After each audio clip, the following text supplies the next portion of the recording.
Dans un Walmart de l'Est des États-Unis, une espèce rare qui était autrefois commune mais considérée comme éteinte depuis des décennies a été découverte. Michael Skvarla, un entomologiste qui travaillait sur sa thèse de doctorat à Fayetteville, dans l'Arkansas, en 2012, n'a pas immédiatement compris l'importance de l'insecte ailé qu'il avait prélevé sur la façade du bâtiment lors d'une sortie shopping avec sa femme. Il était simplement en train de s'adonner à ses activités habituelles d'enthousiaste des insectes. Au départ, Skvarla avait pris l'insecte pour une fourmilione, un insecte volant communément trouvé avec des larves prédatrices. Étant un passionné d'insectes, il collectionnait des fourmiliones à ce moment-là et a attrapé la créature, examinant ses ailes finement nervurées tout en faisant ses courses. Il l'a ensuite ramenée chez lui, l'a tuée et l'a montée en tant que partie de sa collection. Skvarla a réalisé que le spécimen n'était pas une fourmilione, mais en fait, une mouche géante plus rare, Polystoecot punctata, un insecte nocturne et grand qui remonte à plus de 100 millions d'années jusqu'à l'ère jurassique. La prise de conscience de Skvarla que sa découverte chez Walmart était une mouche géante s'est produite en temps réel pendant un cours virtuel sur l'identification des insectes avec ses étudiants. Malgré ne pas être un expert en mouches géantes au moment de sa découverte, le pressentiment de Skvarla et un souvenir vague l'ont amené à chercher la bonne identification.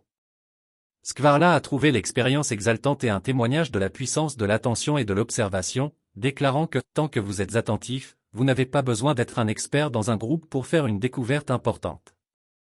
Skvarla a officiellement documenté sa découverte dans une étude publiée en novembre 2022, qui a été rendue publique dans un communiqué de presse de Penn State cette semaine.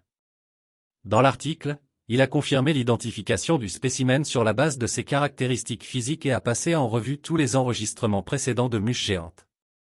Skvarla spécule que les mouches géantes ont peut-être connu des déclins en raison de la perte d'habitat, de l'utilisation de pesticides ou du changement climatique.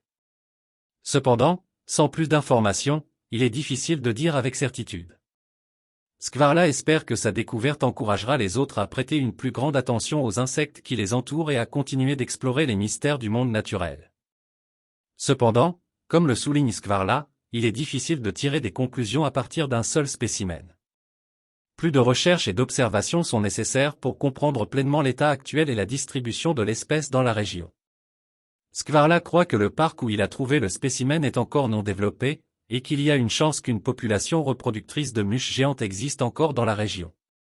Cependant, des recherches et des observations supplémentaires sont nécessaires pour confirmer l'existence et la taille d'une telle population.